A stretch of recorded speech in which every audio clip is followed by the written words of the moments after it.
this institution and all the teachers everywhere.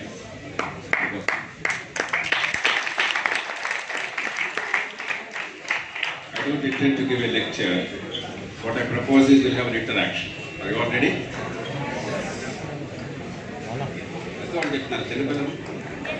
Are you ready for an interaction? Okay. We'll make it interactive. I'll only say a couple of words. I went to a village school, in a remote village in Telugu medium, government schools, Panchayat Samiti, primary school up to 5th grade, and Zilla Parishad school up to 10th grade. Our teachers were exceptional. There was not a moment in my life, at any level, anywhere in the world, when I ever felt I was inadequate because my teachers were not good enough. They taught us so well. They helped us fulfill our potential so well that there is not an occasion in the world when I ever felt that because of my schooling, I was handicapped. We are a poor country, but a poor country does not mean the minds are not rich. While we do require resources, we do require infrastructure, they are not really serious handicaps. If you are willing to utilize your mind, allow the mind to flower, that is the greatest asset in 21st century. I am delighted that you are all willing to apply yourselves, make the most of what nature and society have given you, and you have wonderful teachers who are helping you to fulfill your potential. I wish you all the very best, and let's have a meaningful interaction. Okay? Who will start off? Start off with a question or a comment. We can have some kind of an interaction, whatever you feel. I have a limited time. I'm sorry, I have to go because it's now 11 o'clock. By 12. By 12 I'll have to leave. Because there is an important appointment I cannot miss. So you have now 58 minutes. Make the most of it. Who will start? Sure. Half a minute gone. Yes. Give me your name. Krishna. Which school did you go to? St. Joseph's. And which year now? Please go ahead. So my question is, what kept you inspired to your journey? Were you inspired to your journey, or what kept you inspired to your journey? Krishna's question is, what makes me keep going? What inspires me? There are two things, broadly. As I told you, I went to a village school. When I go back to the same village today, or many of my friends who went to school during my time, thousands of us, when we go back to our schools again today, we are certain that 99% of the kids in those schools have no future. That makes me very angry. If a society cannot give its children the best opportunity to grow, does not allow the intelligence given by nature to flourish, only because we have not given them quality schooling, quality education, merely some kind of a school, some education, some pass certificates, some degrees are useless. It must allow you to fulfill your potential. The innate talent must surface. That's what the purpose of education is. Now, as long as the talent of our children is not surfacing, we as a country, as a society, in my book, are committing a sin. I don't know if there is a God, but I believe there is a sin. The greatest sin is unfulfilled potential. That nature or God, if you believe in God, have given this ability, but the society has not harnessed that ability. That is to me the greatest sin. And it is this anger, this is this desire to see that every child in this country, irrespective of parental wealth, or education, or background, or caste, or region, or religion, must get a chance to fulfill her potential. That is what keeps me going. That's what should keep each one of us going. That is the purpose of life, to fulfill our potential. to make the most of what is possible. We live in a one fantastic age. Like unlike in the earlier era, so let's say 100 years ago, today there is almost nothing we cannot accomplish. We can end poverty. We can ensure that everybody gets a chance in terms of quality education. We can end unnecessary death and suffering. And if technology and resources allow us to do it, but if our organization and our lack of harnessing our brains through education, they don't allow us to do what is possible, then it is a shame. So my generation, our task is to help your generation fulfill your potential by making sure that the technology and resources available to us today are applicable to each of you. That every kid in this country has a chance to grow to a full-fledged human being. And I really have no other desire. Everything else that I do is only a byproduct of this. Whether it's about political reform or governance or other sectors in the country. I have been working in a variety of sectors in a variety of ways. But the central challenge is this. And if this is fulfilled, I think my generation can rest. Because we worked hard enough, long enough. I can go home and take rest. Okay? You understand? All right, next.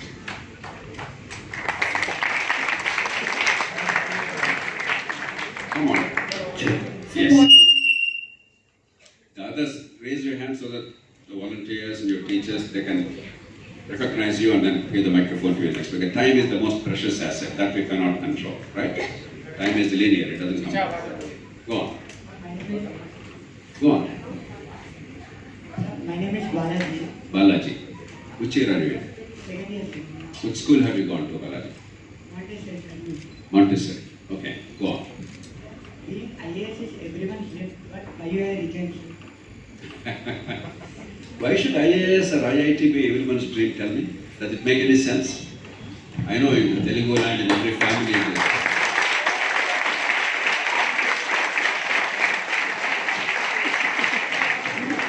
every family the dream is that my kid will go to IAS or IIT or medicine or something else. To me, it doesn't make any sense. All these are means to a larger goal. IAS in itself is just a means. It's an opportunity. At best, if you really care for the society, if you have enough ability to understand what needs to be done to make public good possible, then IAS is an opportunity because with public money, with authority given by law, by the people, directly or indirectly, you can do a lot of things which you cannot do as an individual. Beyond that, it has no value. In itself, it has no value at all. So if you think IAS is like a king, and being a king is a wonderful thing, then you are thinking very silly. It is just an opportunity. I'm one of those who utilize that opportunity to the full. Many people in the Telugu states, they know and they believe that I'm widely regarded as perhaps one of the most successful officials in the history of our country. So it's not because I could not do that, but because we have not built the right kind of a system. The best of us is able to do only 20 or 30 on a scale of 100. I recognize, like many others do, that in a well-functioning system you're able to do 80 or 90 routinely. And in order to do that, we have to set right some things. The engine is not right. The track is not right. However good the driver is, with a bad engine and a bad track, you cannot go fast. So, in the IAS, you are a public manager. You are driving it. But there are plenty of people who can drive reasonably well. Some may drive very well. But with a bad engine, a bad motor, and a bad track, your driving is not good enough. So I've decided that I must devote my life to improving the track and the engine, to make the governance better so that everybody can achieve that 80 or 90 on a scale of 100, not be content with 20 or 30. That makes sense? You understand? It may not have the glamour, because you don't have the power in our country. We love power. Everybody wants to be seen as an MLA, MP, IAS officer, something else, a minister. Without that, the fellow feels insecure. If he has no power, no position, the fellow feels very small, insecure. He has shifty eyes, he's looking around, no, whether people recognize me, respect me or not. But that is very insecure. If you really know what to do in this country, if power and position help you to do it, wonderful. If they don't help you to do what is necessary, doesn't matter. We do it anyway. It is the purpose that matters, not the means, not the position. Never lose sight of that. Never think of IIT as a goal, it's a bad idea. Never think of MBBS as a goal, bad idea. Never think of IAS as a goal, bad idea. Think of a purpose. Each of these is a means. Then you will get a better sense of what to do. So I am doing the same thing I was doing when I was in IAS. It's no different, except that I don't get a salary. I do it much more freely, with much greater sense of strategy. So it doesn't matter what you do. It doesn't matter what position you have or you don't have. What do you do? What are you aiming at? And what integrity have you brought to the table? What innovation, what ingenuity have you brought? That is what determines the outcomes. And history is made by people who generate outcomes, not those who occupy positions.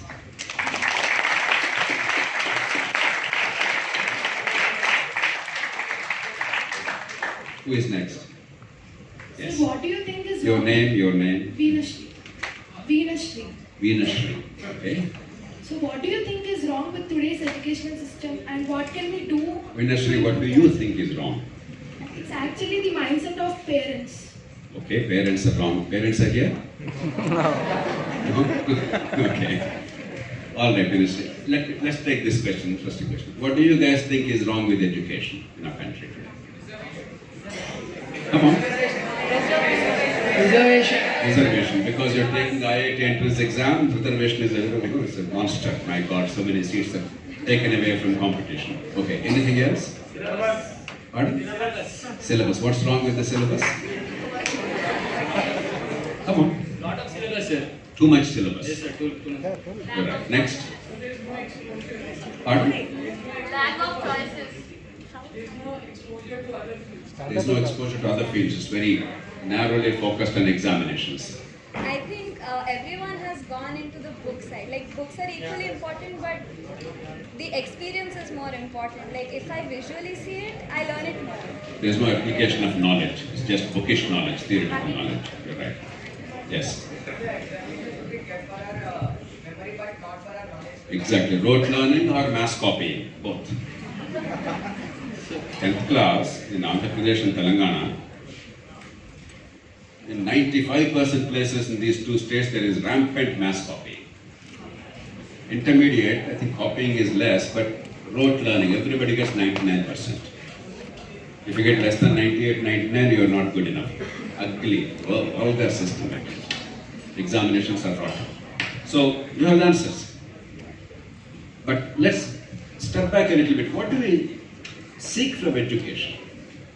There are several levels. The first is acquisition of knowledge. Whether you like it or not, some knowledge has to be acquired. But that's not enough. The second is application of knowledge. When you say knowledge, you mean conceptual understanding, not rote learning. So first you pick up concepts, including communications. In second level, you learn how to apply that knowledge. Third level, are these skills suitable for real problem solving in real world? If all this is limited to classrooms, but we don't really do things that are necessary to make lives better at the end of the day, to end poverty, to enhance incomes, to improve lifestyles, to make life easier or better, to make healthcare better, to do 100 things that are necessary to make our life rich and purposeful. If that doesn't happen, then this education is meaningless. At the fourth level, citizenship. We are in a country together. Most of us, until we came together here, we haven't met each other. When you go on the road, you don't even know who they are. The driver in the other vehicle or the pedestrians on the road, we don't know, but we have to cooperate. Citizenship is about cooperation. Collectively, we work together for the larger good because we all want to do something for our own dreams. That's what life is about. But if you don't take care of the collective, if everybody does our own thing without bothering about the other person's needs, we have anarchy. Therefore, there must be predictable behavior. There must be cooperation. There must be an understanding of the collective good The garbage on the streets, the traffic, the drinking water quality, the mosquitoes. See the number of children who are now affected by mosquito bites, and therefore dengue fever or malaria or 100 other things. So you cannot do it alone. The collective, citizenship. And finally, the relationship with the rest of humanity. Rest of humanity and society. Unfortunately, we are at the step 1, step 2 in this country. We have not even moved to the 4th and 5th steps. People talk about Vivekananda, who talked about man-making education. He meant, when he said man, he meant not male, he meant human. But that is far beyond our dreams at this point of time. We have not even inculcated the conceptual clarity in this country. To most of the kids, you are all lucky. Your teachers, Bharat, Vikram, and their colleagues, they are doing a marvelous job of imparting the conceptual understanding.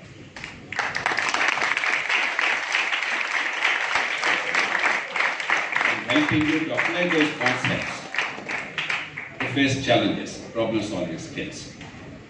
Most Indian education is not even at that level, not even the step 1, step 2. It's a tragedy that the examinations are so rotten that if you mug up last 3 years' question papers, you get 90%. Definitely a distinction. And with mass copying, even that mugging up is not necessary. It's a disgrace to our country. We have 4 lakh engineers coming from Andhra Pradesh, Telangana alone. 1.5 million engineers annually coming out of the colleges in the country. If they are all good engineering institutions imparting quality education, you would not have to have an IIT academy. You don't have to worry about one IIT admission alone. Almost any engineering college, most of them would be as well as any other. But they are not. That's why there is intense competition, rat race, fear about reservations, and 100 other things. Because we devalued education. We made a mess of it. We need to clean it up. First steps first, simple, practical things. How do you ensure that the conceptual understanding is there, not mugging up? How do you ensure that there are problem-solving skills? How do you ensure that the real challenges of the world can be addressed by this kind of education? Meeting the requirements of society. Ultimately, all kinds of requirements of society, they are met by education. The process of education. It can be arts, it can be writing, it can be journalism, it can be leadership, management, medicine, engineering, technology, 100 other things. Unless the education prepares you for that, gives you those skills to address the real challenges of society, it's meaningless. So unfortunately, we're at a very primitive stage. As I said, you're all very privileged because your parents sacrifice a great deal. I know your parents are a bit of a nuisance because they love you too much, not very wisely. Therefore, they put a lot of pressure on you. IIT, without IIT, there's no life. Absurd. It is just one thing. So they put pressure because they're insecure, they're fearful, they're afraid for you. Forgive them. Don't take them too seriously. And your teachers, they could have easily had all the other corporate careers, but they have decided to impart education of quality to you. But out there, millions of kids have no chance at all. They're as bright as you. They have no chance at all. Their lives are ruined merely because they don't have access to quality education. You know, between the ages of 14 and 18, that means your age group, in Andhra Pradesh and Telangana, 40 to 50% of the young people between 14 and 18 cannot read time looking at a watch. I'm talking of 2019. They cannot look at a watch and read time. About 80% can tell us the hour. But about 50% are not able to tell us the hour and the minute because they do not know how to calculate 11 hours, 19 minutes. It's an unbelievably bad situation. Shocking. Even I was stunned. But it is true. This is a survey recently conducted, just a few months ago. both in Andhra Pradesh and Telangana. Similar surveys all over the country, roughly with minor variations, same picture is obtaining everywhere. Government schools or private schools, doesn't matter what they are. About 40 to 50% kids cannot put the right weights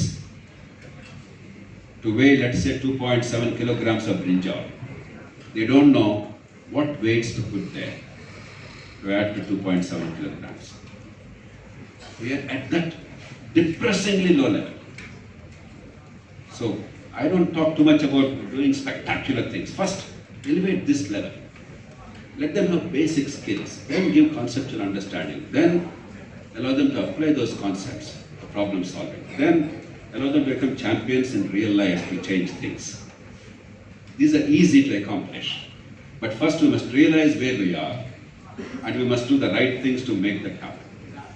The higher level things, citizenship, nation building and humanity, all that's wonderful. But తెలుగులో ఒక సామెత తెలుగు వచ్చే మీ అందరికీ కొద్దిగానే గుట్టికి ఎగరలేనేమో స్వర్గానికి ఎగురుతానన్నట. ముందు ఇది ఎగిరితే తర్వాత చూడొచ్చు హిమాలయాలు ఎక్కటం. So we are at desperately bad level.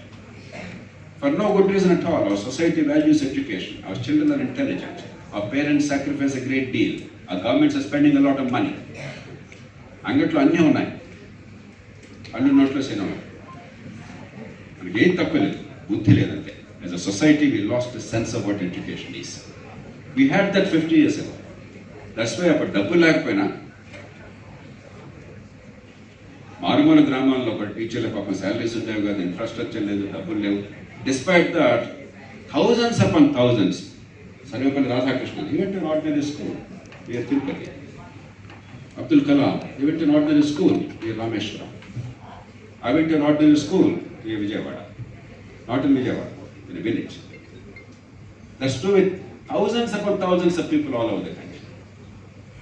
But still they could fulfill their potential. Today, tragically, such an opportunity is not there for most of the children. We can change it. And your work must be not only education. If your work, your education, your talent, your knowledge is not to reshape the world for the better, if it is not to solve the problems of the world, then that's meaningless education. What is the purpose of education? If education does not empower you to make changes in the world in your vision, the kind of things that you want to see happen, if you're not partners in making that happen, anywhere in the world, doesn't matter whether you do it here in Hyderabad or in Bengaluru or in a village or in some other country, it doesn't matter. But it is about making the world better.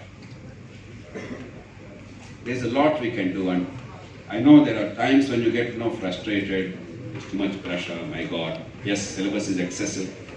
Instead of focusing on the key things and then ensuring that we actually grasp the concepts and apply them, anta kukta too much of syllabus, too much of this, because our entrance tests are also, because they don't know how to test. And they make it tougher and tougher, more content, more pressure. A lot of mistakes are there. It's easy for us to lose sight of the bigger picture. There is a purpose for all this. Don't lose heart. And let me tell you categorically, as I said before, IIT is not the end of the world. IIS is not the end of the world. Nothing is the end of the world. Everything is a stepping stone. It's an opportunity. If opportunity comes, utilize it well. Don't think just because you got into IIT, everything is okay. Nothing is okay. It's just a beginning.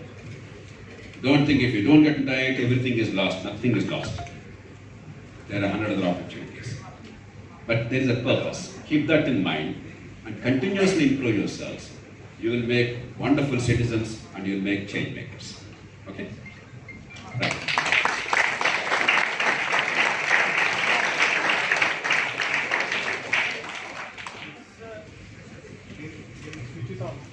చూసారా, application knowledge అంటే మనందరికీ knowledge బ్రహ్మాండంగా ఉంది. Michael పని చేయాలి, మనకి ఏం చేయాలో తెలియదు. ఇంట్లో ప్లంబర్ ఉండడు, ఏదో ప్లంబింగ్ పోతుంది, మొక్కలన్నీ మూసుకోవాల్సి వస్తుంది. We don't know what to do. Our knowledge is very very inadequate. ఏదో పుస్తకాల పురుగులు తప్పితే మన సొంత పనులు కూడా చేసుకోలేం. That is our flawed education. Carpentry చేసుకోలేం, చిన్న పని కావాలంటే మనకు తెలియదు అన్న టేబుల్ ಇದೆ. ఎలక్ట్రికల్ వర్క్ మీరు ఎలక్ట్రికల్ ఇంజనీరింగ్ చేస్తారు, ఎలక్ట్రికల్ ప్రాబ్లం వస్తుంది, we don't know what to do. ఆ ఫ్యాన్ మరొక ప్రాబ్లం వస్తుంది, ఎలక్ట్రీషియన్ ఎవరు మీరు ఐఐటి చదువుకున్నారు, ఎలక్ట్రీషియన్ ఎవరు చదువు లేనివాడు పాపం ఎక్కడ ఒకరు 6 నెలలు పనిచేసి నేర్చుకున్నవాడు. Our education is so irrelevant. You have to make it relevant. Okay, go on. Sir, my name is Anurag Mishra. Sir, if you fail in some motive you had to do for the public, and you will be sure that you will again bounce back and do that again for the public. But you want to distract yourself so that you can again bounce back with stronger efforts. How will you distract yourself, or how will you entertain yourself from that guilt of failure? Nana, there are two kinds of failure. ఒకటేమో because you have not made the effort or your talent is not enough. Olympic athlete కావాలి, ప్రపంచంలో ఒక్కడేగా Olympic gold medal వచ్చేది. మిగతా వాళ్ళు కూడా అంత competent people, అంత able people, మీ అంత హార్డ్ వర్క్ చేశారు, ఎవరో ఒక్కడికే సాధ్యం. So a lot of effort but a bit of luck. Maybe there is also difference in talent. If you take a man like Pele, you know the name Pele? Pele. Who is Pele? Football player. Football. Regarded as perhaps the greatest athlete of the 20th century. His name is Edson Arantes Di Nascimento, but popularly called Pele. He was probably the greatest athlete of the 20th century. Pele, ekkaduna kuda top athlete ayindavaru. Many others may not have become that. A lot of hard work, a bit of luck, etc. So, adi oka kind of success. కొంచెం అంత standard కాకుండా global champion కావడం కాకుండా సక్సెస్ఫుల్గా ఉండాలి అంటే your hard work, your learning, your discipline are enough in general. But there are some forms of success where while your work is important, it's only an important input. The outcome is not determined by you, it is determined by the millions of people for whom you are working. And they may not always understand what is their best interest. If people understand what is in their best interest, the world will be a fantastic place, it will be heaven. But the reality is people don't always understand what is in their best interest. They commit mistakes. You as a human being can only do your best to make them see the way you see it. You will succeed in the long term because you represent the truth. Truth cannot be wished away forever. One day or other people recognize it, but it may not be recognized immediately. From scientific point of view, when Copernicus said, what did he say? Heliocentric. Our solar system is an heliocentric world, not geocentric. What did the world do? Did the world accept him? When Galileo supported the theory, did the world accept him? Ultimately, Galileo had to recant that theory, apologize to the Pope. He knew he was lying to survive. Apologized to the Pope and quietly worked on his beliefs for the last 7 years of his life. Because the world was not willing to listen to truth, willing to understand what is right. That is not Galileo's failure. That is not Copernicus' failure. Our challenge is, how do you make the world see it better, understand their own self-interest? So there are some which are actual failures, not accomplishing what you wish to accomplish. They are actual failures because there is something I could have done, I did not do enough, now let me do better and learn from the past mistakes. There are some where you must have a sense of history. Technology can be transplanted very easily, but human attitudes do not change instantly. Throughout history we have many, many examples, from Copernicus to Kepler to Galileo to 100 other things. But eventually, mankind is smart enough to recognize what is truth and what is beneficial to them. Therefore, you have to find a variety of means to make people understand their own self-interest. So it is not distracting yourself, it is learning lessons of history. And also realize that the progress is generally linear. While there are going to be setbacks, you always view progress of human society not in terms of 1 day, 1 hour. Take it a generation at a time, you will see remarkable change. 25 years ago, there was no mobile telephone in India. To get a telephone in this country was a Herculean task. There were only 7 million telephones in the country. You have to pay a huge sum as a deposit to get a telephone. You had to wait for 3 or 4 years. Then you had to pay a bribe to get telephone connection. Then telephone was out of order most of the time. You had to again make a telephone call from neighboring house to the exchange, ask for telephone to be rectified. They would not come easily. You plead with them, somehow cajole them, they come.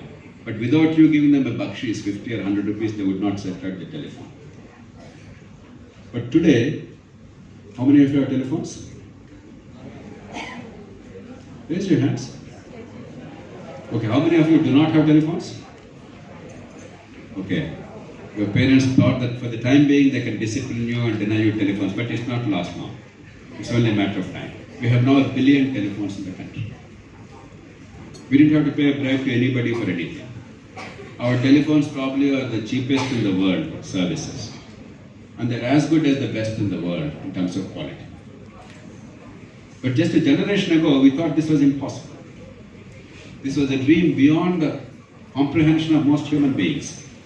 But it happened. It does not happen in one day. So you measure success in great enterprises of changing a nation, not in one day, but generational. You get it? You don't have to deceive yourself or distract yourself. You just have a sense of history and understand the broad trends in society. Okay. Hello sir sir నా పేరు నందన్ తెలుగునాడు వచ్చా sir తప్పకుండా sir ఎవరు పాలిటిక్స్లోకి వచ్చినా సమాజ సేవలోకి వచ్చినా ఒక objective ఉంటుంది సార్ ఒక ఎయిమ్ ఒక మెయిన్ ఆబ్జెక్టివ్ అలా మీరు ఆబ్జెక్టివ్తో వచ్చారు 2014 ఎలక్షన్స్లో ఓడిపోయినా కానీ సేమ్ స్పిరిట్తో కంటిన్యూ అయ్యారు అంటే మీ ఆబ్జెక్టివ్ ఏంటి సార్ మీ ఆబ్జెక్టివ్ మొదట చెప్పాను తమ్ముడు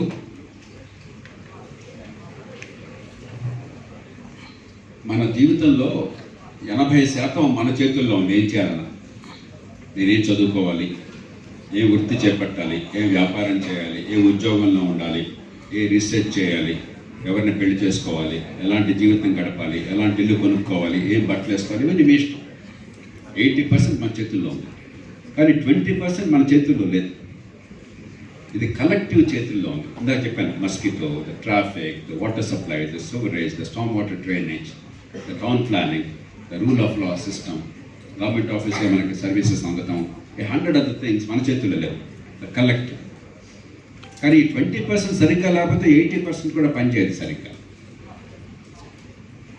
life becomes very messy we become unproductive we cannot enjoy the fruits of technology and our own labour and hard work so ఈ 20%ని బాగు చేయడం ఎట్లా how do make the collective with our resources with our money, with the technology available, how do we make it work better?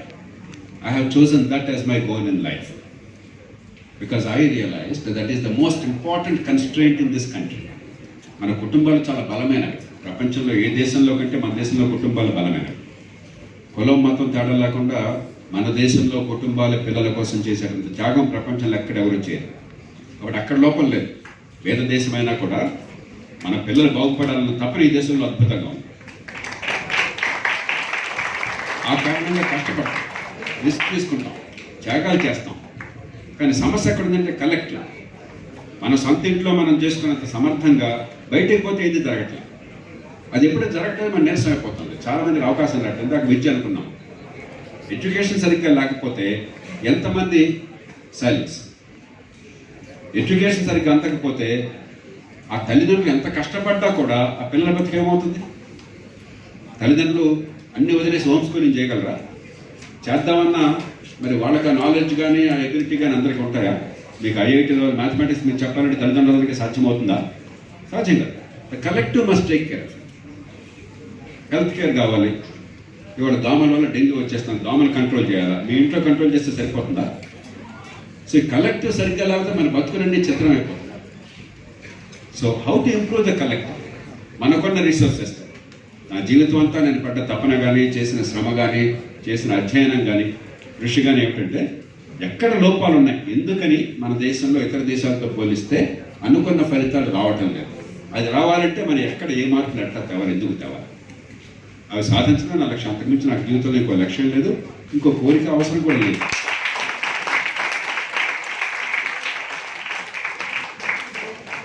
Good morning, sir. This is Hasnan from Andhra, sir. Sir, you have take a revolution and spread your message towards the world. If what are the steps you have taken, and if myself I have taken a message in future generation. So what will be the steps? Mainly to upbringing the backward caste and people. So what will be the steps? తమ్ముడు ముందు clarity of purpose కావాలి. If you're doing something bigger then yourself, you're working in a company or a factory or something else, very clearly defined inputs, clearly defined outputs, there is a process clearly understood. That requires some skills, but of a certain kind. But మనం మాట్లాడేది ఇప్పుడు మీరు చెప్పింది ప్రపంచంలో మార్పులు తేవాలంటే మనకు clear inputs clear outputs లేవు. ఆ ప్రాసెస్ దేవుడికి కూడా తెలియదు. So you must have tremendous clarity as to what you think you should accomplish and why. Not in a generic slogan. ఒక చిన్నపిల్లాడిని నువ్వేం చేస్తావు ప్రధానమంత్రి అయితే అంటే దేశంలో అవినీతిని తొలగిస్తానంటే ఆ మాట అంటే తొలగిపోయినట్టుగా నరేంద్ర మోదీ గారు స్లోగన్స్ ఇస్తుంటాడు కదా, అట్లా అన్నమాట. స్లోగన్ ఇస్తే తొలగిపోదు. There is a process, there is a way of doing things to make that result happen. ఆ క్లారిటీ మీరు సంతరించుకోవాలి, ఆ అధ్యయనము, ఆ స్పష్టత కావాలి. 2, ఆ స్కిల్స్ సంతరించుకోవాలి. 3, ఆ క్రెడిబిలిటీ సంతరించుకోవాలి. ఇప్పుడు నేను వచ్చాను, నా మాట మీరు ఎందుకున్నారు? ఒక పిచ్చోడు పోవాలా, మీరు ఎందుకు పట్టించుకోవాలా? Unless there is credibility, the moral authority will not come, the strength will not come. Unless that authority and credibility are there, you and I will not listen. కొందరు మాటలు మనం వింటాం, చాలా జాగ్రత్తగా ఆలోచిస్తాం, వీలైనంత వరకు మనసులోకి కూర్చో ప్రయత్నం చేస్తాం, కొంతమేరకన్నా ఫాలో అయ్యే ప్రయత్నం చేస్తాం. కొందరు మాట్లాడుతుంటే మనం మర్చిపోతాం, మనం వదిలేసినప్పటికీ మనం మాట్లాడుకుంటుంటాం, అంతే వదిలేస్తాం. ఇచ్చోడు తేడా ఏంటి? Credibility, authority. 4వది innovation. When you are looking at changing public systems on a mega scale, you must know how to innovate. What kind of an innovation? మీ అందరూ కూడా ఇంజనీరింగ్కి వెళ్దాం అనుకుంటున్నారు. What is the most important principle in engineering? Can anybody tell me? If there is one critical principle in engineering, what is that? Innovation. New things అనుకోవడం. Innovation is an idea, but what is the basic principle? Technology. Principle of levers ఉన్నారు కదా? Levers. అంటే మీకు ఇంటర్మీడియట్లో చెప్పట్లేదు, 7th 8th గ్రేడ్లో అయిపోయింది కాబట్టి అవసరం లేదనుకుంటున్నారు, అంతే కదా? ఫస్ట్ క్లాస్ లేవర్, సెకండ్ క్లాస్ లేవర్, మొదటి రకం తులాదండము, అవునా? What is mechanical advantage?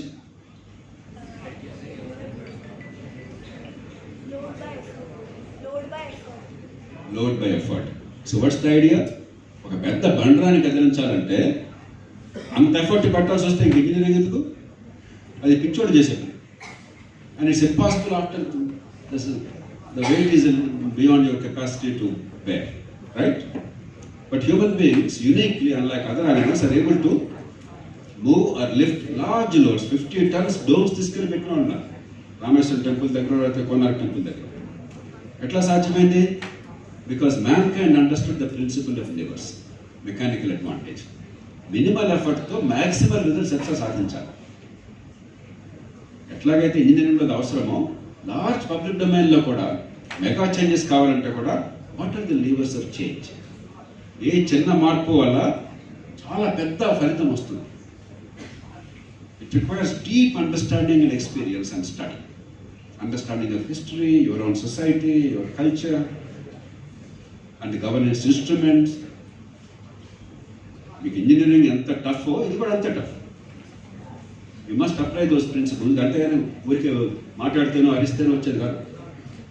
I give you simple example టెక్నాలజీలో కూడా. Small pox vaccine was the first known vaccine to man kind. చాలా కాలం క్రితం man called Jenner, south Africa, he came up with that. Then Louis Pasteur, his work was largely smallpox. ఆ రోజుల్లో మీరు small pox కూడా తెలియదు మీ అందరికీ. You were all born after smallpox was eradicated. You were born how many years after smallpox? అంటే మీరంతా 2000లో ఆ ప్రాంతాల్లో పుట్టింటారు, 2001, 2002లో పుట్టింటారు.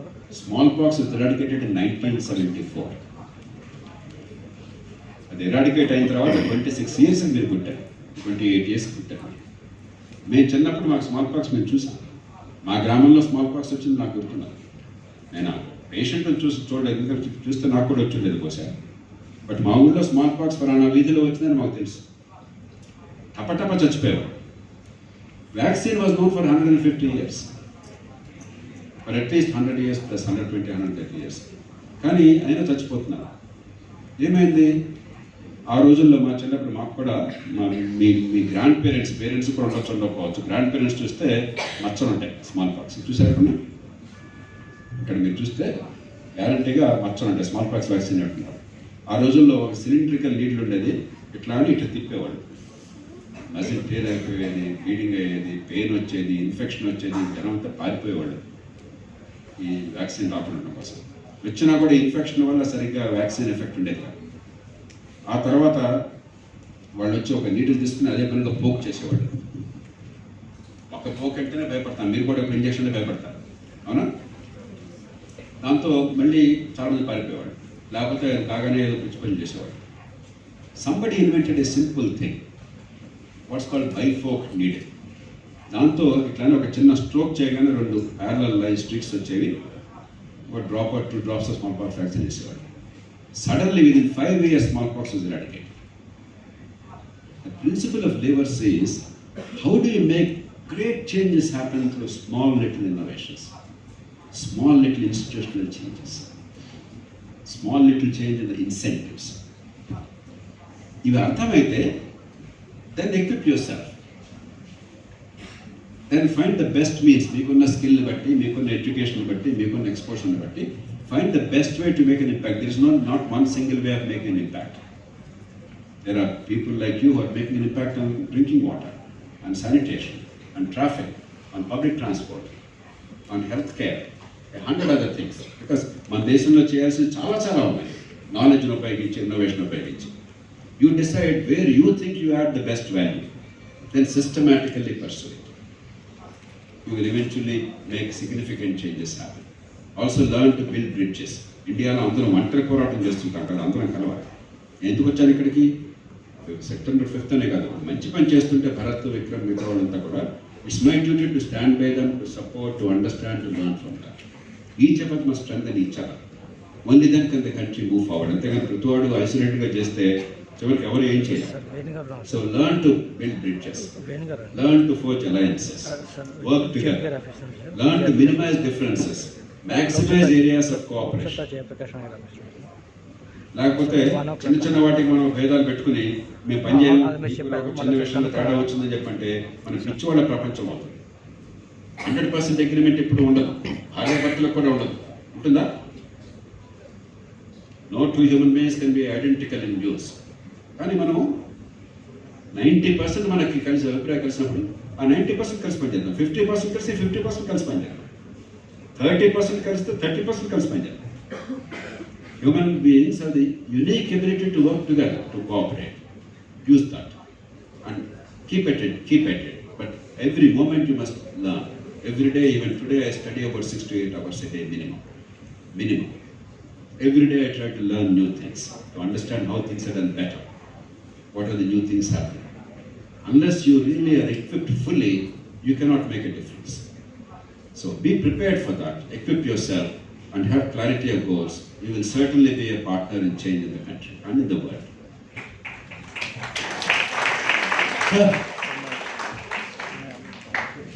Sir, my name is Opi. I have come all the way from the northeast to study in Hyderabad. Where northeast? Mizoram, sir. Mizoram, please go on. Sir, as far as I'm concerned and felt, I haven't felt any racism from the others. Pardon, will you repeat? Sir, as far as I'm concerned and felt, I haven't got any racism, sir. You haven't? Racism. Racism. Okay, you have not experienced racism. Yes, I haven't experienced any racism. Okay. But the other people who come from the northeast, yes, a lot of racism, sir. Okay. But what do you think? How should we handle it? It's a very good question. You know, ours is the most diverse society on earth. Never before or today in the world has there ever been a nation with so much of incredible diversity. so many castes, regions, religions, languages. Most of these divisions, except language, are totally artificial and irrelevant to human life. Language is only a means of communication. The others are all irrelevant. That's why Tagore called them narrow domestic walls. He said, praying to Lord, he said, where the world is not fragmented by narrow domestic walls, but sadly, by birth we see distinctions in our country and sometimes across the world. Particularly when the distinction is physically visible, the skin color, the African Americans versus the whites in America, for instance. The physical features, there are certain features a little more common in certain groups of population, and therefore you can easily identify. So whenever there is a physically distinguishing characteristic, it's easy to think that them versus us, they are different. There are only two ways of addressing that. One is real education. If you actually take our friend, what's her name? Opie. If you take Opie's blood, you actually can do this study. Do the genetic study, or do the blood typing, or examine the RBCs, or white blood cells, or anything, or plasma proteins, or anything that matters. There is absolutely no way that you can tell that person comes from Northeast, or from China, or from America, or from Britain. There is absolutely zero way. Impossible. Impossible. Because we don't know this, we think these are differences ordained by God, like tribal societies which always had a notion that based on kinship, the 60 or 70 people I know are my people, everybody else is our enemy. That is the tribal notion. Them versus us. We have the same silly notion. So one part is real education, not half-baked joke of an education, real serious education. I'm not talking even of philosophical, I'm talking of scientific education, practical scientific education. For instance, all of us, wherever we are as human beings, we all came from one part of Africa, mostly Eastern Africa, most likely, Kenya and Rift Valley. We all came by migration, all of us. We all have the same genes. There's absolutely no difference in our genetic makeup.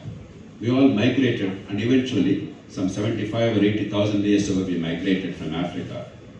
And one group went to Europe, another group went to Central Asia and China.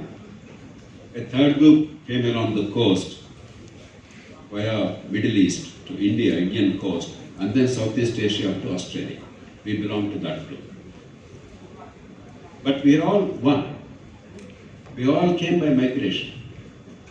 We all share the same genes. That deep scientific understanding. Does anybody know how people went to America? I mentioned to you, people going to Europe, to Asia, to our parts of the world. How did they go to America? Anybody? Pardon? No, that is just 500, 600 years ago, 1492. But how did mankind first go to America? That was tens of millions of years ago. Whereas I told you, man left Africa only 73,000 years ago. So continents were not together 73,000 years ago. Not at all. Does anybody know? Man had no capacity to cross continents until recently. No chance. They could only navigate short distances when they can see the island across. Without seeing, there was no way of crossing an ocean.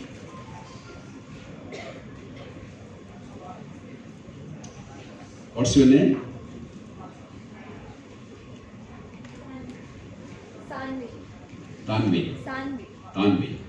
Sanvi. Sanvi. Either Sanvi or you. What's your name? Aditi. Aditi. One of them is saying, I forgot who it is. Man walked. Human beings walked across the Bering Strait, because that was the Ice Age, 73 years ago, 13,000 years ago, that was the Ice Age. So there was a land bridge between Alaska and Siberia, eastern Siberia and Alaska. Even today, it's incredibly cold and hostile.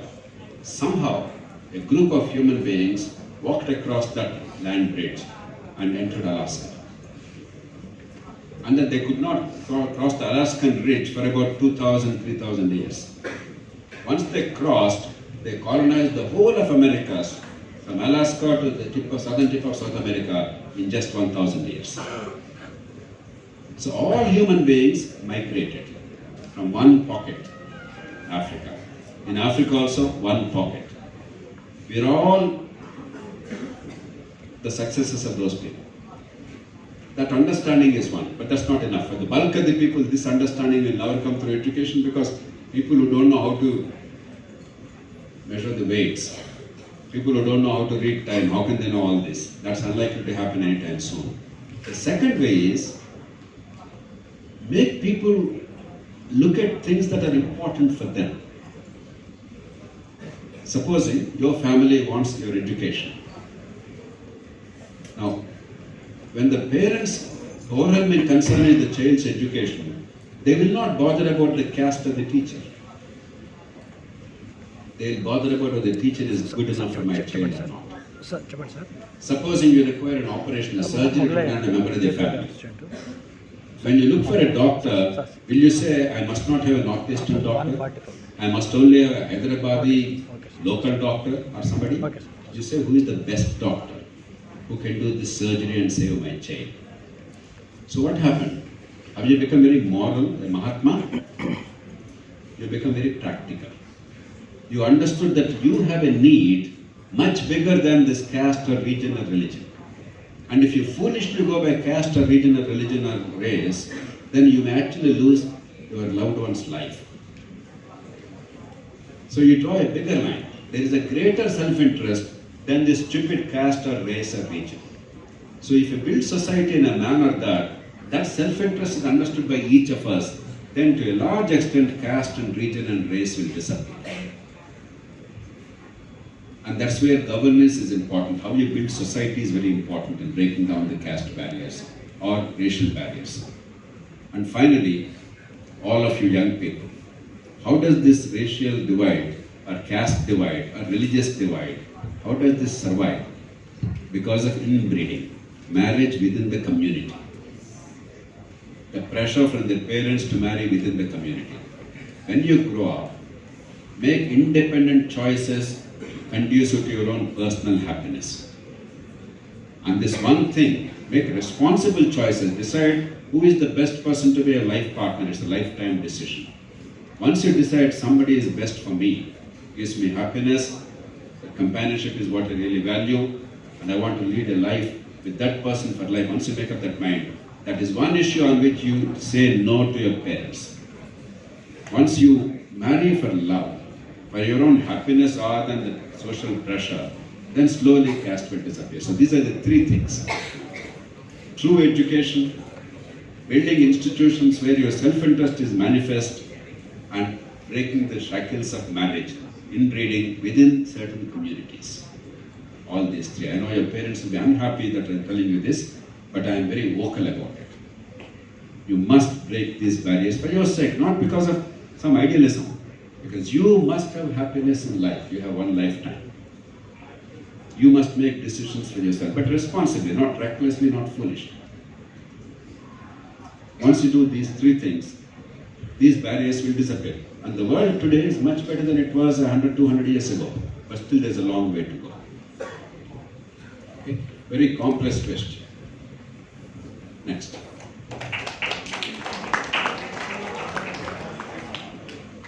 Sir, I'm Advait. My question is, when we are studying schools, we learn that India is a developing country. Still, it is developing country. But when we see India as a developed country. First, tell me the meaning of your word, Advait. Tell me the meaning of your name, Advait. Sorry, sir. You don't know? Anybody tell me what is Advait? Unique. Unity of what? It's unique, like only one. Unique. Unit. Unique. Uni. Of what? Unique. Non-duality. Non-dualism, that means the Jivatma and Paramatma. God and human souls are the same. There is divinity in each of us. Our own philosophy is against caste. Unfortunately, we don't understand our own philosophy. We think we understand. We go to temples, we worship. But we're like idiots, we simply mumble some mantras or follow some idiot mantras whose meanings we don't know. Advaita is unity. There is divinity in us. Humanity and divinity are not two different things. If there is God in you, God in OP, God in Tanvi, God in everybody, then how can people be different? How can there be castes, of religions? What's stupidity? If you really believe in God, let's say you actually believe in God, how can there be any divisions? Okay? Alright. Your question is? I forgot the question now. When we are studying schools, we learned that India is a developing country. Okay. You know, look at China. In 1978, China started its modernization. Until that time, orthodox communist philosophy, China was messed up. Though in some respects they did reasonably well. For instance, school education of quality. Already they were doing reasonably well. 36,000. And some reasonable health care. Otherwise, China was much inferior to India in 1978. But see what happened in the next 30 years. Because they did the right things, dramatically China has now become a major power. The rest of the world is terrified of China, not merely military power, the economic power, the technological power, the infrastructure, the manufacturing, the exports, and their potential. China is unstoppable. Within the next 10 years, probably within the next fewer than 10 years, China will be larger than America in dollar terms in terms of economy. Already it's bigger than America in terms of purchasing power parity. But within the next decade, they will be the largest economy in dollar terms, nominal terms also. And that's also unstoppable because in all the key things that America is good at, higher education, technological excellence, innovation, enterprise, brand building, in all these areas, China is doing as well as America. How could China do it in just 30 years? It never happened to any country that fast. They did all the right things. If you do all the right things, let me mention 4 areas where we have to quickly address. Infrastructure. China built world-class infrastructure super fast. Our infrastructure still is substandard by global standards. It's better than what it was earlier, but it's nothing compared to what is required for a great future. 2, we already discussed education. A country with 50% kids not knowing how to read time or how to weigh something, how can that country become great? We'll be always a developing country. Fix education and healthcare. They can be easily fixed. There's nothing impossible about that. There's no time to go into that. They can be easily fixed. 3rd thing, agriculture, small enterprises, informal sector, we have to do a lot of things to make their life easier and to make them respond to the market incentives so that their productivity goes up dramatically. There's no time to go into details. So each of these are very meaningful ideas. Finally, there are a lot of hurdles to economic activity even today, labor laws, your credit system, your banks, completely government controlled, government owned, and your land policies. Remove the hurdles. Once you do these things, within 15-20 years, we'll be where China is today. We can easily become that. We are choosing not to do that because those in power, they only want to stick to power, acquire power and stay in power, or perpetuate their privilege, not really fulfill the potential of the people, not give a chance to every Indian. A nation progresses not because of a prime minister or a chief minister. Poverty is eliminated not because of a government. Poverty goes and the nation progresses because every family wants a better life. Every family wants to sacrifice for the future. Every family wants to take care of the children. The government should do what it takes to make these families empowered, to make them do better, work better, think better, act better, so that better outcomes are there. Then the nation prospers. Our country has not still understood that. The day we understand that and do the things right way, we can very quickly become a truly developed country. Okay? Now, I have run out of time. I wish I could really spend time with you.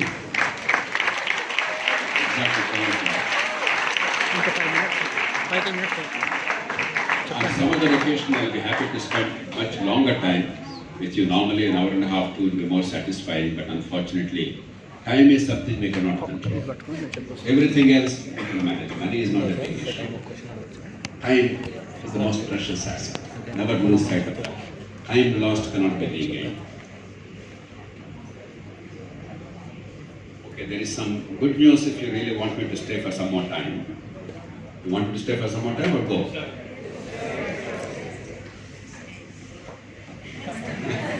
Okay, I'll give another 15 minutes because I believe the appointment to the governor is slightly rescheduled. So a few more questions I'll take and then. Yes. Sir, I'm Bharat. I'm a mathematics teacher here. I teach mathematics to each and every one of the students here, and I face them for almost 45 minutes to 1 hour every single day. Not just me, all the other teachers as well. So we know that we are creating a lot of impact on them through our subject. But since we belong to this system, right, maths, physics and chemistry, we know that, as engineers and as teachers, we know that these are the subjects that are to be taught practically.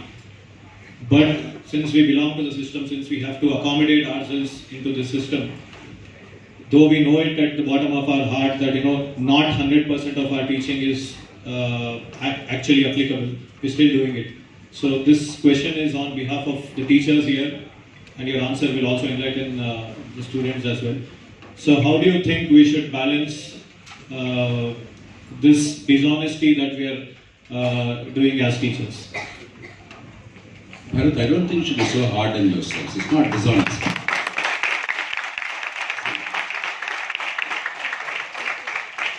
There are certain expectations of the system. Somebody who set the curriculum, who set an examination pattern. You have to address that. There are some expectations of the parents. There are some expectations of the students. You have to balance them. It's not dishonest. It's a necessary balance without which society cannot function. If each of us says, I will decide my own way, I don't care about everything else, we become anarchy. I think within that, we have tried to bring that balance. What we can collectively do is, can we make the system move a little bit? Even if it doesn't move overnight dramatically, can we make it move slowly but steady? For instance, ICSE is a little better than CBSE because their method of examination or method of teaching is a little better. May not be spectacularly better. So can we bring that standard here? CBSE is a little better of late, the teaching methods, etc., than state syllabus, state examinations. Can we impart some of those ideas, some of those methods? So incrementally, if we make a difference, I think we can certainly make a huge difference over time. And secondly, once kids come to this level, they must also be able to learn for themselves. One of the problems of Indian education is, even when they go to universities, they are not self-reliant. You think that your university teachers are there to make you sit there, force you to study. In no self-respecting university does it happen like that. In the rest of the world, if you want to learn, they are there. You can bind them to whatever depth you want. You don't want to learn, they couldn't care less. You are the center. You decide to learn. You are proactive. The teacher is actually passive, not active. The teacher is there to help you if you need him or her. In India, we are not attuned to that. If you help them to sort of study for themselves as much as possible, while you guide them, that's one additional input I would urge you to look at. I know it's not easy at this stage when you have a competitive examination to take, but to the extent possible, if they become self-reliant, it will do them immense good subsequently. That's the only thing I would like to add. Otherwise, you are trying to balance. But together, we can certainly help make change possible. One of the things that some of us are looking at very seriously. Even yesterday, the whole day, much of the day, I was discussing this with people trying to create some instruments in the country. Can we improve testing? Because our society values success, right? Everybody wants an IIT admission, an IAS admission, examination 99%, first rank, second rank, all kinds of ranks, this, that. We all want success. We treasure success. We value success. Media is full of newspaper headlines about who got what ranks. And society gives all kinds of awards. Parents, they're on cloud 9, the children do well in many of these examinations. That's a very good thing. But the tragedy of India is we don't understand the meaning of success. And we don't know how to measure it. If we define success well, and if we help the system define success better, using whatever lung power and credibility and influence we have, and if we measure the success both efficiently and honestly, because now it's not enough to be efficient, it also must be honest because mass copying has become common in India now. Efficiently and honestly, I am betting that the kids, the parents, the teachers, the educators, the society will all do whatever it takes to improve the quality of education. So that is one thing where we all play a collective role. So don't be too hard on yourself. When you make them a little more self-reliant, don't spoon feed too much. And you also must figure out, now you are on the verge of being adults. It's you who is the center of the universe. You decide you want to do it or not, and do it well or not. You don't do it because the parents want you to. You don't do it because, that's the normal thing, that's a given. Therefore, you go through the motions with the flow. That doesn't help. That's the reason why, even after joining IIT, I understand many of our kids are not doing as well as they should. You must have heard about stories of those after joining IIT, because there's a lot of pressure, there's a lot of help, and suddenly they're independent. Without that pressure, they're not able to handle that, some of them. So that doesn't really help. Ultimately, you must decide. You must decide what you want, even at this age. 16, 17 is not, you're old enough, you're bright enough. I don't think we are any more mature than you guys. Your generation is enormously well exposed, you're intelligent, you're thoughtful. So you must make decisions for yourself, and you must be committed to it yourself. It can't be because of external pressure always, parents at home or teachers here. Once you acquire that, it's easy for you, you will not be hard on yourselves, you do what you love. And then you want to learn yourselves, not go beyond the textbooks and the examinations. You do it for the love of learning. Then they can be of great value to you. Okay? It's not a perfect answer. I don't know if there's a perfect answer. But we have a certain ambience, we have a certain system. Within those imperatives, we can make change possible. All right. Yes. Here's a mobile phone second. I'm Dheeraj, and sorry for using my mobile phone to grab your attention. No problem. Can I start? Please. I want how you can help us. We as students witness many social evils, issues around us. We witness many things but remain helpless to work against them. How do you think we as students can help work against these social evils, political issues, and various issues around us? So we have two things. One, always remember, think global but act local. Your education must give you the capacity to think comprehensively, to look at the big picture, to understand the root causes. But all this knowledge and passion are irrelevant if you do not have the ability and the motivation and the ability to actually act locally.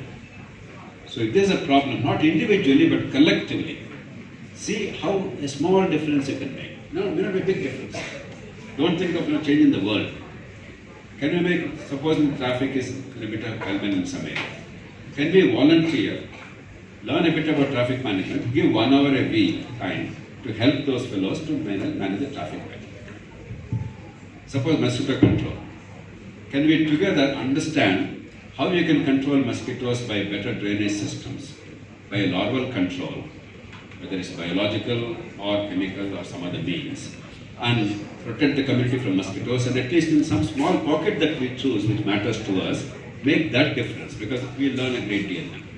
We also can show some demonstration of what is possible with technology. So I'm giving you some offbeat examples. It can be anything. But start doing things collectively with knowledge, locally. But don't limit yourself to that alone. Your education must give you a deeper understanding of what is the root cause. Just like technology, you understand thermodynamics, the laws of thermodynamics, or the mechanics or other things, and you apply those principles. Even in terms of our social organization, there are reasons why many things are the way they are. Go into that. And that gives you a greater leverage as you grow older and get better opportunities. But meanwhile, think global, act local. There's no problem which is too small for our attention.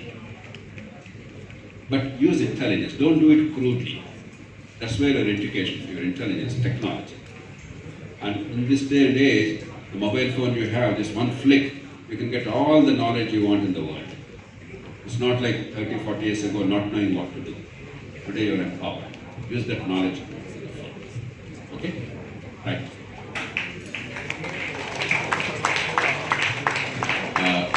We'll give somebody else a chance before you, because you already asked a question.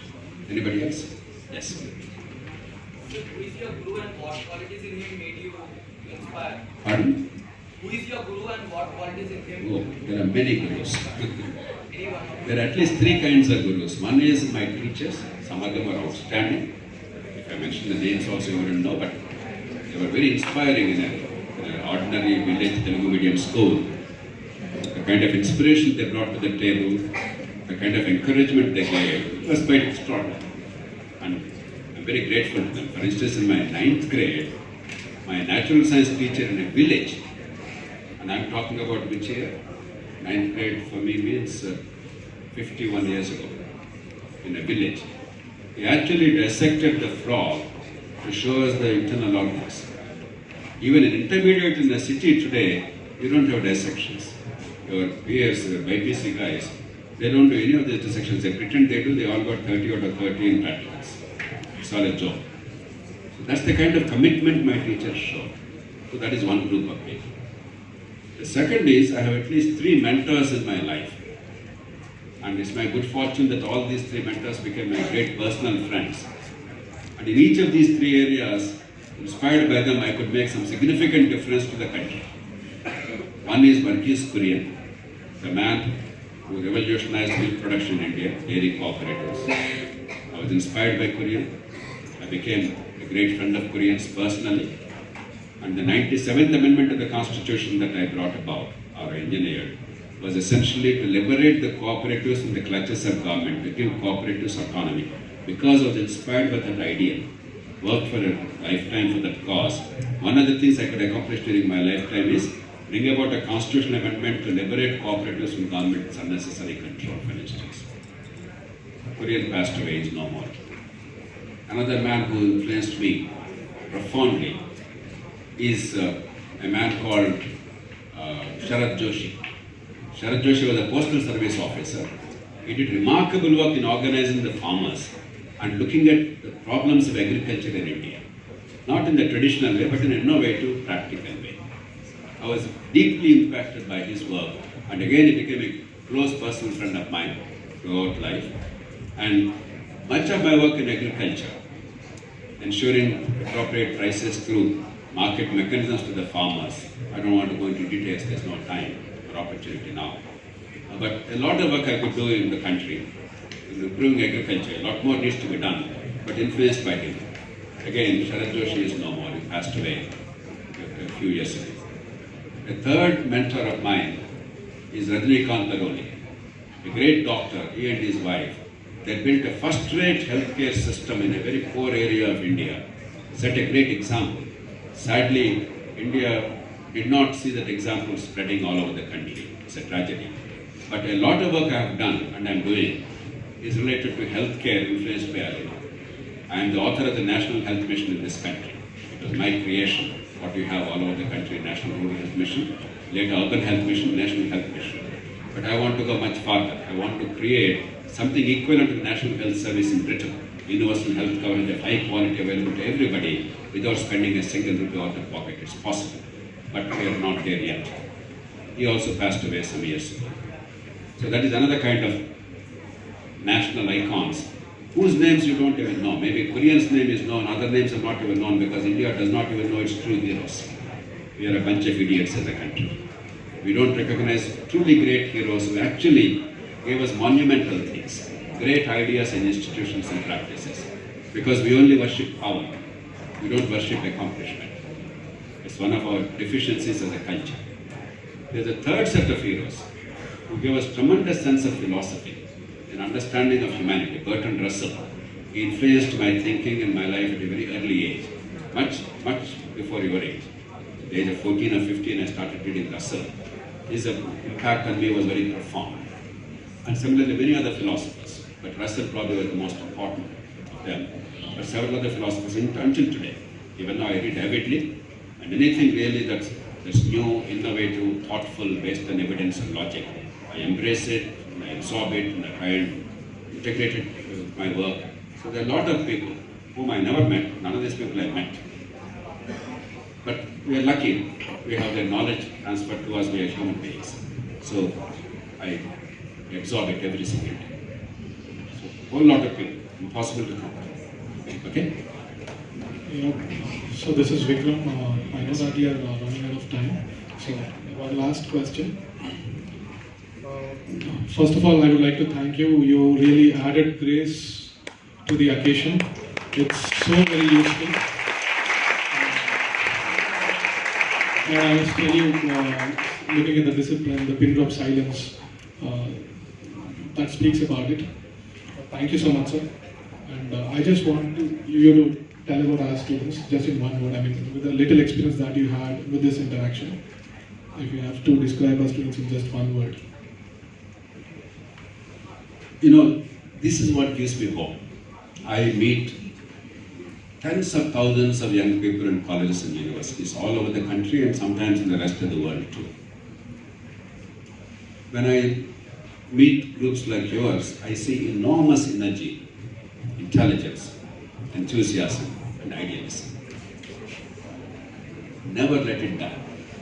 That flame of idealism, that hunger for knowledge, that curiosity, discover new things, be hungry about it forever.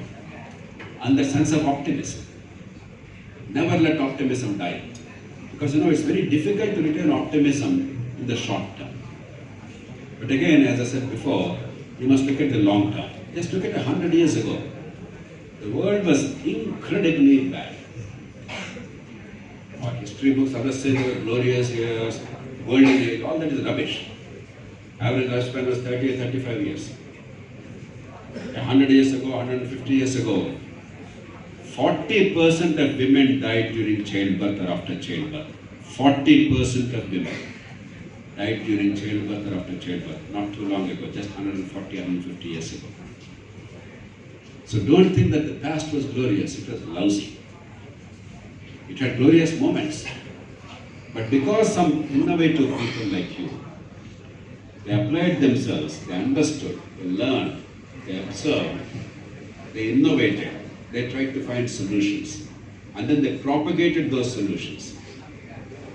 Sometimes the world embraced those solutions quickly, sometimes very slowly. When the world embraced, remarkable positive results happened. When the world failed to embrace, enormous pain was inflicted on society. But eventually society moved forward.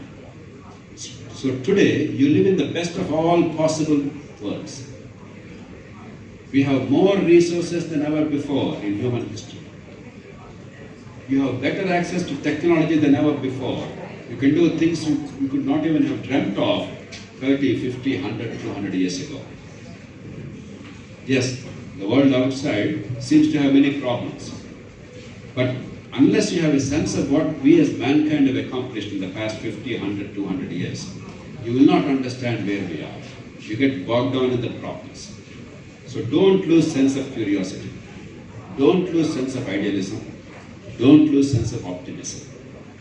Because every day, the people around you, sometimes some of your more cynical teachers, your parents, your relations, your seniors, your colleagues later in jobs, they will all keep on telling you, we also thought like you, but that will not work. Aisa hi chalna. No, the world is like this. So they will always try to hammer you into shape. Bring them back down from idealism, from optimism, from curiosity. But don't allow these three great qualities die. Curiosity, idealism, or optimism. The world does change. You are the examples of that. You can make change happen. And today we have greater opportunity than ever before because we have the technology and resources. You are the best examples. What I feel sad about is that this should have been the pattern all over the country. Every young group in India should be a group like you. For no fault of yours, but for the fault of ours, my generation and this whole country and our society, we have not created conditions where every child has the opportunities that you have. It's a disgrace, but that will not stay long like this. That should not stay long like this. We must change it together. And if we change it, you can build wonderful lives personally. Most of us will have long and healthy and productive lives. We are lucky. You could not have said this 50 or 100 years ago. And we can actually see a world which is much better than even today. In 100 areas, in 100 ways. So have that sense of optimism. Be a part of that. Don't resist it. Be a part of that. And at a personal level, learn to enjoy life. While you care for the bigger things, it cannot be at the cost of personal happiness. You have only one lifetime, remember. Have a sense of humor. Enjoy the good things of life. Communication, friendship, nature, good literature, good ideas, good conversation, music, art. Enjoy the good things of life. And at the same time, recognize that the collective good is important. We can make collective good happen if we marshal out resources, energies and technology together. I'm sure you'll have wonderful lives. I wish you all the very best in personal lives. And I'm sure together we'll make a difference in this country.